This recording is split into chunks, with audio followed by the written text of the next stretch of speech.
gaban Allah nan. Wai lafiya? Daura nan. Kai. Sai ka rasa me yake damun mutum. Kawai wai gili. Gwara ke salati. Sha girgirbo. Zaman duniya hakuri ake. Yau me yake faruwa ne wai? Haba da Allah. Dole in bugunna. Abin da ya kawo abin da ya biyo zomo ya hada wuta ya fi wutar zafi. Allah ba. Haka ne.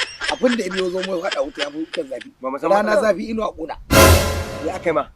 A daki mutum a hana ya kuka. Ba wanda ya Malaka isa. Ba wanda ya isa wallahi. kai ka san gado na. Ka san katuwa gona ta mai dorawa. A na san kamal Gona da gado. gabas. Na san kamal da Kai ta gado. kanan nan. Wajen da mato yake noma Me ya faru? ka san gidan nan. Gidan da nake ciki. Duk na san komai dai. An mana rabon gado. To Azuma? sun hada sun lankwame. Ni ɗakin ma da nake guda ɗaya. Sun watso min kayana. Ba su baka komai ba? Kana ganin kayana ma yanzu na rasa ma ina zani. To kuma baka je ka kai kara ba? Duk inda zan je a fitan min da hakkina.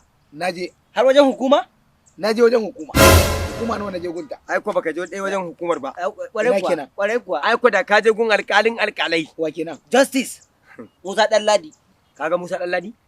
Idan har aka zalunce ka aka ci amanarka billahi allazi la ilaha illa huwa ya bi ma haƙƙinka kai shi bai gina a zalunci Musa Ɗanladi. Wai waye Musa Ɗanladin nan. Wannan shine chief judge alƙalin alƙalai. Justice ba. Zai fitar min da hakkina. Sai kai kuma. Zai kwatan min hakkina. Da ka kai ma kana wani bata kanka lokaci Alhaji. Naira 5 in dai ba taka bace ka da ita.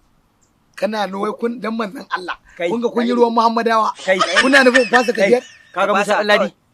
Kaga Musa Ɗanladi. Eh. Billahi allazi la ilaha illa huwa ko kare ne zalunce ka zai ɗau mataki akan sa. Kwarai kuwa. Kana zuwa yanzu idan amma fa da bincike idan ya bincike iji baka da gaskiya kowa kai zai bi ka baka da gaskiya ka amma idan kana da gaskiya to fa ke dai mutu akan Ina da gaskiya. gaskiya. To ina shi da dan gaskiya. katsinan dukkan ne kuma Kai dai masoyin ka san katsinan. gonan nan. Gaskiya ne. Ka san gonar. Kuma ka san mutum ne mai daraja. Cikakken dan katsina ne ba a san shi da ƙarya ko cin mutunci Ga ko adalci. cin amana ba. Tahi mu je. Ka san me zami. Dauki wannan Dauki jaka. da karka mu je wajen Musa Ɗanladi.